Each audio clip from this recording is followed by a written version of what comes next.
secara batiniah tali sakralnya pernikahan itu sudah terputus, maka rasa kebahagiaan batin tetap sudah berkurang, diakui atau tidak ya, karena tali suci ini sudah putus dan ternodai oleh sebuah pengkhianatan cinta.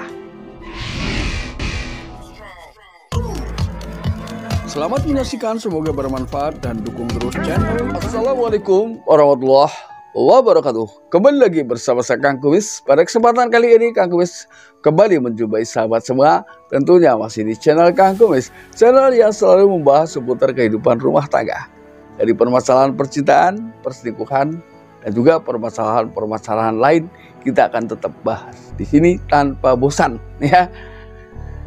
Pada kesempatan kali ini Kang Kumis ingin bahas mengenai 5 alasan pasangan tidak boleh selingkuh. Ini sama beratnya, jadi ini saya tekankan untuk pria dan juga wanita yang mungkin kebetulan sudah menikah. Namun sebelum lanjut ke topik, gak ada salahnya silahkan sahabat semua subscribe, like, dan komen, dan dukung terus channel Kang Kumis agar terus berkembang dan bisa berbagi dengan sahabat semua. Nah, 5 alasan kenapa si pria atau si suami ini atau si wanita ini dilarang selingkuh. Nah, ini kita akan bahas sedikit mengarah ke menurut Islam ya. Yang pertama bicara tentang selingkuh. Berarti selingkuh adalah memiliki makna lain, artinya berkhianat. Nah, ini kita mengambil kata berkhianat ketika seseorang merasa dikhianati, tentunya tidak enak hati.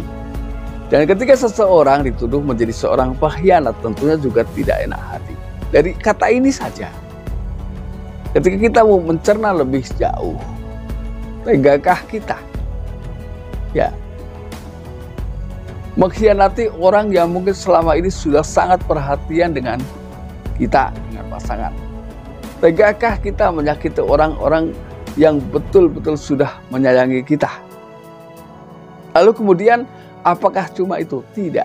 Banyak dampak-dampak lain yang bisa juga ikut merasakan dampak dari timbulnya perselingkuhan orang tua, terutama adalah anak. Ini yang pertama. Untuk merawat kulitmu agar semakin cantik dan bersinar, pakailah Anzora.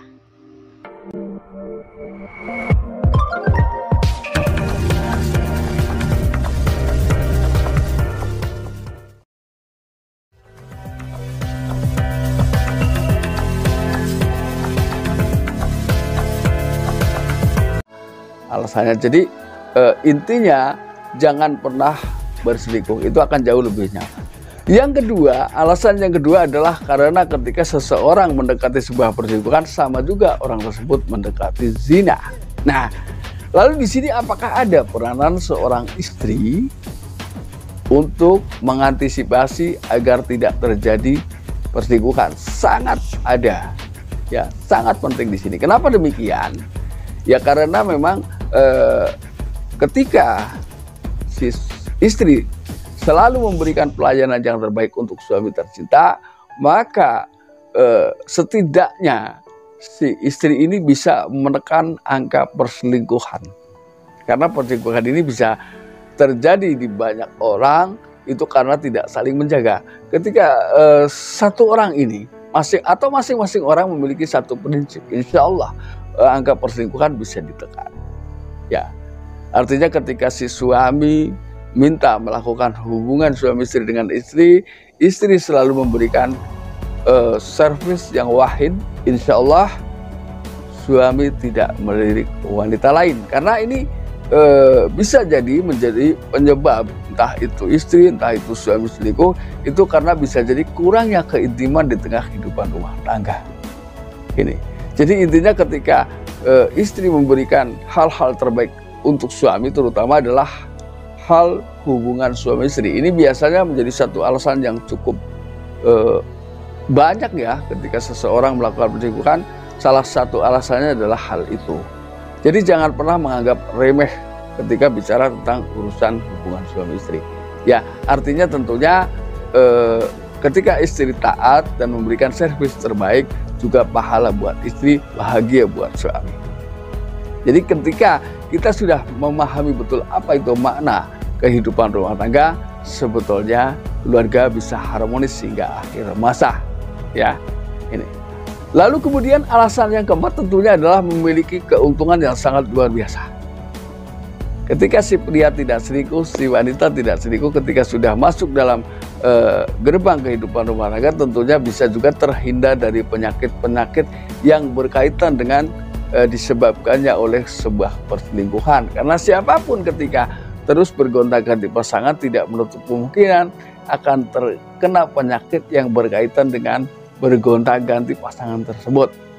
Jadi mohon maaf, mohon maaf, saya tidak mengatakan ini siapapun. Bisa saja terjadi di tengah kehidupan rumah tangga yang terlihat harmonis, aman-aman saja, ya. Tapi kembali lagi, memiliki pasangan yang pengkhianat, bisa jadi penyakit itu timbul dan dialami oleh salah satu di antara keduanya. Bukankah hal tersebut, kenikmatan seseorang ketika sedang berselingkuh bisa juga berdampak ke orang lain ketika penyakitnya, artinya ketika enaknya di dia, penyakitnya di dia. Itu kan gak adil, ya. Dia siapa? Ini. Nah ini adalah dari sisi medis juga, ketika seorang pasangan atau keduanya tidak menjalin perjumpaan, maka di sini kenyamanan, kebersihan ini akan jauh lebih terjamin dan juga terhindar dari penyakit-penyakit yang berkaitan yang diakibatkan oleh timbulnya atau terjadinya perselingkuhan di tengah kehidupan rumah tangga. Luar biasa kan? Kemudian yang kelima adalah ketika seseorang di antara keduanya atau bahkan dua-duanya menjalani hal yang sama, itu secara tidak langsung, ya. Secara tidak langsung berarti kan tidak terlihat. Ini sudah memutuskan tali suci yang sakral yang mungkin dengan susah payah ia bentuk, yaitu tali pernikahan. Nah, maka ketika seseorang secara batiniah tali sakralnya pernikahan itu sudah terputus, maka rasa kebahagiaan batin tetap sudah berkurang, diakui atau tidak, ya, karena tali suci ini sudah putus dan ternodai oleh sebuah pengkhianatan cinta. Nah, sahabat, itulah sedikit yang bisa saya sampaikan dan mudah-mudahan bermanfaat buat sahabat semua. Dan akhir kata, salam harmonis bersama Kang Kumis. Wabillahi taufik wal hidayah. Wassalamualaikum warahmatullahi wabarakatuh. Tampil cantik putih sempurna, pakailah Anzura seperti saya.